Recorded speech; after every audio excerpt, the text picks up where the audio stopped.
in other European countries and then use this as a vehicle to still go to France. That's what they have done.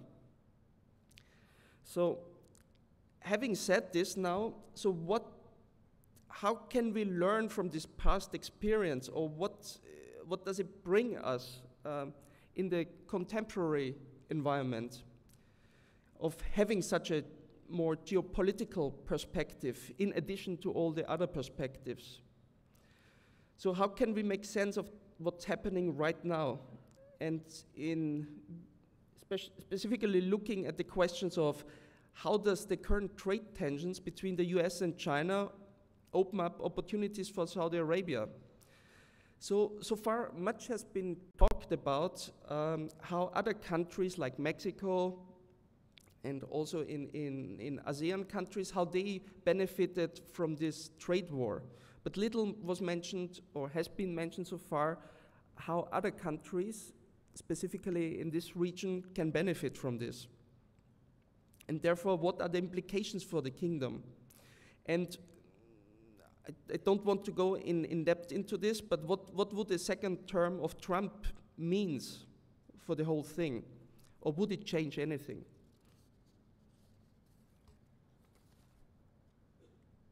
So if we look now at the current US-China trade tensions, so the current trade tensions between the US and China disrupting long and well-established value chains that have emerged between these two powerhouses over the last decade. So the Trump administration introduced a global tariff on the import of solar panels, which affects every country in the world. However, they also did something very interesting. They introduced an additional tariff which only affects China and certain components that China produces in the renewable sector.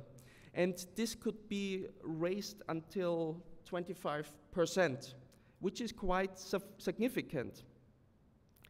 It's 1/4. So what does this mean for the kingdom now? And what opportunities coming up out of this? So if this would be really raised to 25%, then this could lead Chinese companies to start going out and outsourcing to other countries like the kingdom more aggressively, and then open here new opportunities.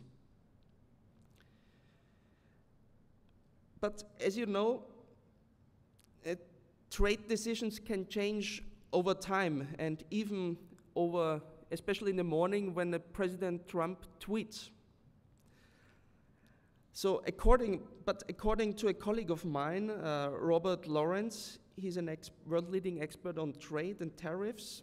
He says that the Trump administration's measures towards China is not a temporary but a permanent measure. And the question I've also raised with some colleagues is that let's assume if the next president is not Trump, but the man behind him, would this mean a significant change in trade policy? And the answer is more on the no side so far. So even if we change Trump, we will see continuing these tariffs, probably. And so what are the opportunities now for the kingdom, especially in the context of 2030? So there are two main factors. There's a pull factor for international companies to come to Saudi Arabia. So yesterday it was announced by the chairman of Repto that the kingdom is planning to have 40 gigawatts over the next, I think, until 2030. And already the other policies that have been taken into place, like special economic zones, streamlining of processes, and the willingness of tax incentives and industrial policy could put Saudi Arabia as a hub for the world market. However, it's not only economics, it's also a push factor of Chinese companies are pushed to go out, to enter and conquer new markets. And this goes into the whole Belt and Road Initiative. And there's a long-term strategic cooperation actually between China and the kingdom, which is outlined in the Middle East White Paper. It was drafted, it was published in 2016 by the Chinese.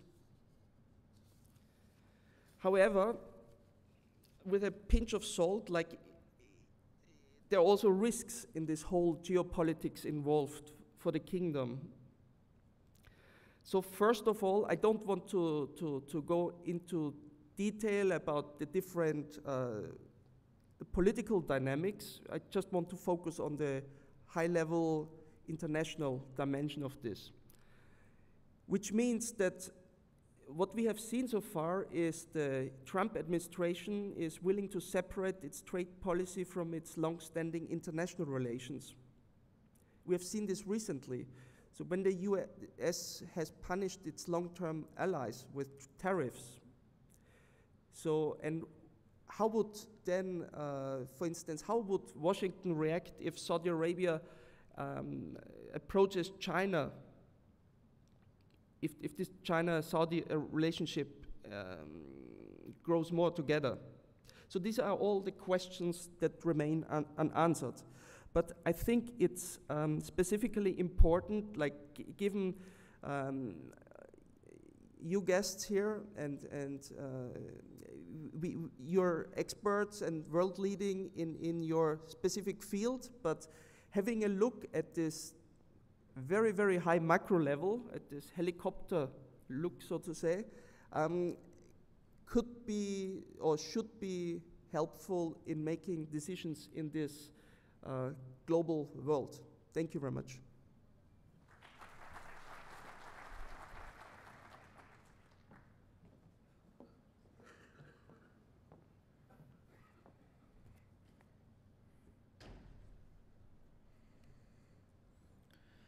الحضور الكرام، من باب العرفان والشكر والتقدير من الهيئة الملكية بالجبيل للجهات الداعمة والراعية للمؤتمر، فإنه يسعدنا أن ندعو سعادة الرئيس التنفيذي للهيئة الملكية بالجبيل لتكريم المتحدثين والرعاة.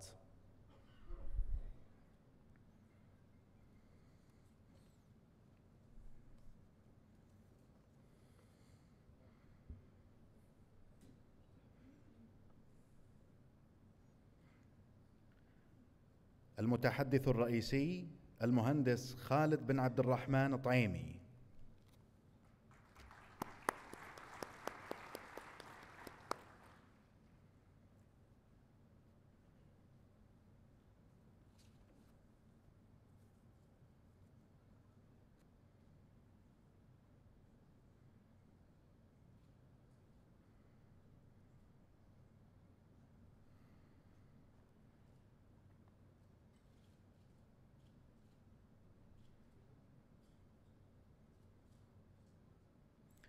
المتحدث الضيف الدكتور جورجين برونستاين.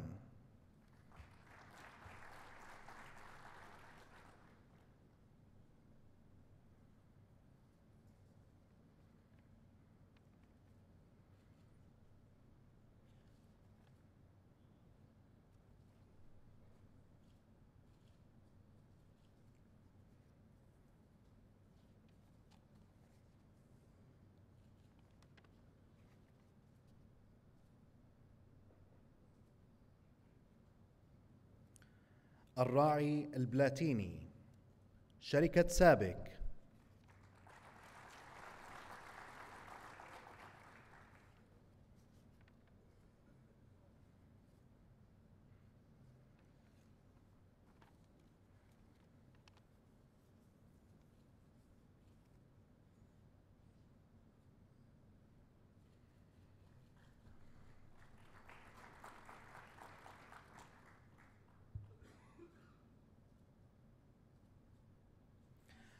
شركة ساسروف.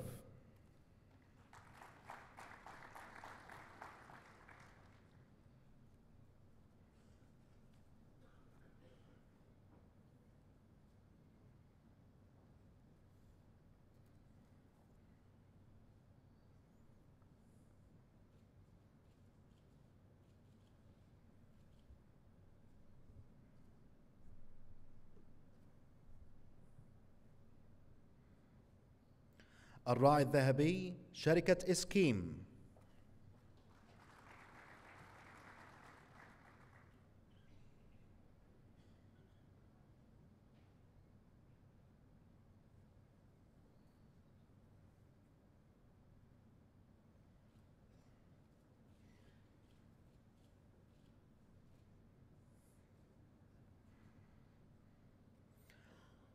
الراعي الفضي شركة سبكيم.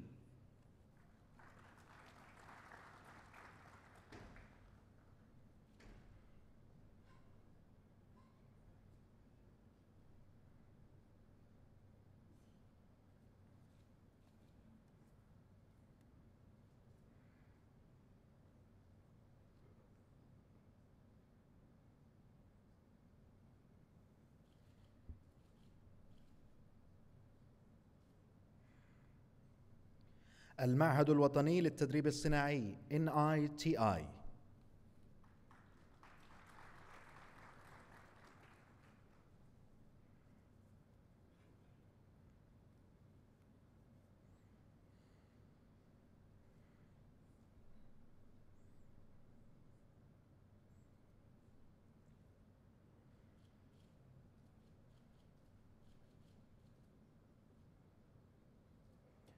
أما الآن فنستأذن سعادة الرئيس التنفيذي لالتقاط الصورة الجماعية مع الجهات الداعمة والراعية للمؤتمر واللجنة المنظمة.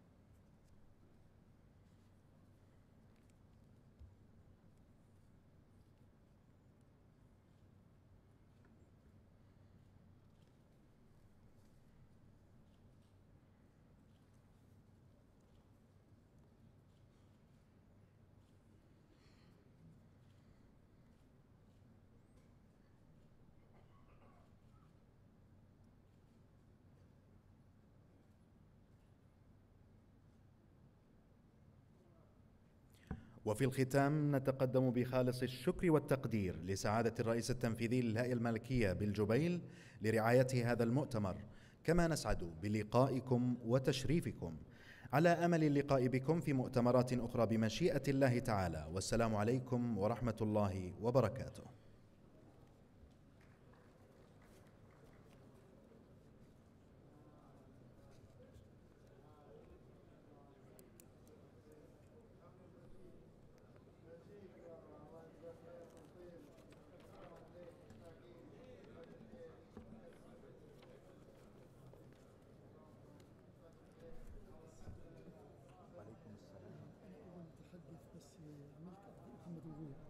ممتاز.